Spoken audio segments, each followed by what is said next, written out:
Iko karon nga salamat nga naabot na tayo sa bukid. Magkuantag humay nga, bago mo tag humay. Isang ginagbay lang ang humay ba? Mabuto lang nato. At least kita man tigiya.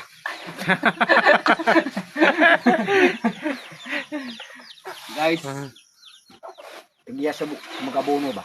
Pwede kita ang personal nga tigiya. Magabono lang ta ba? Taba lang tagabono. Guys, nga naapot namin kayo kay isa nga dami ang boss na mo nga gihalo ng abono ba kay di mahalo ang abono na di tayo mo tanbok sa abono di na ang humay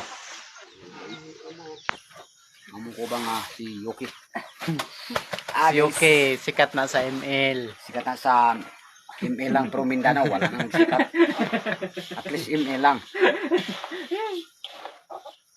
Munang sikat sa ML. so guys Alot-alot, ato'y ginoo kumaraot tani kanina.